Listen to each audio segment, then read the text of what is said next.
এই ভিডিওটা যখন আমি রেকর্ডিং করি খুব চুপি চুপি বাইরে গিয়েছিলাম, ওরা দেখা মাত্র বুঝতে পেরে গেছে যে মা ভিডিও রেকর্ডিং করছে।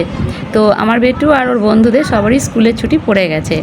তো এখন তো বাড়িতে থাকা আর দুষ্টুমি করা আর ষান্মাসিক মূল্যায়নের পড়াগুলো করা, তারই মধ্যে আমি ওদেরকে একটা দারুণ জিনিস শিখিয়ে দিয়েছি। এই আমাদের ছোটোবেলাতে আমরা এই খেলাগুলো খেলতাম, তখন তার মোবাইল টোবাইল ছিল না, তখন কিন্তু আমরা আনন্দ পেতাম এই 8 ঘর 10 ঘর 9 ঘর, লাফদড়ি, ল্যাংচা, কাবাডি, কুমিরডাঙ্গা এইগুলো খেলে আমাদের সময়টা পার হতো।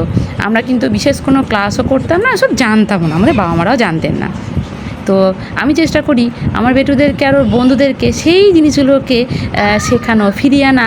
আমার শৈশব যেভাবে পার হয়েছে ওদের জীবনটা যেন সেভাবে পার হয়, এতে অনেকটা এক্সারসাইজ হয়, মনটা ভালো থাকে এবং ওরা খুব আগ্রহের সঙ্গে কিন্তু করছে।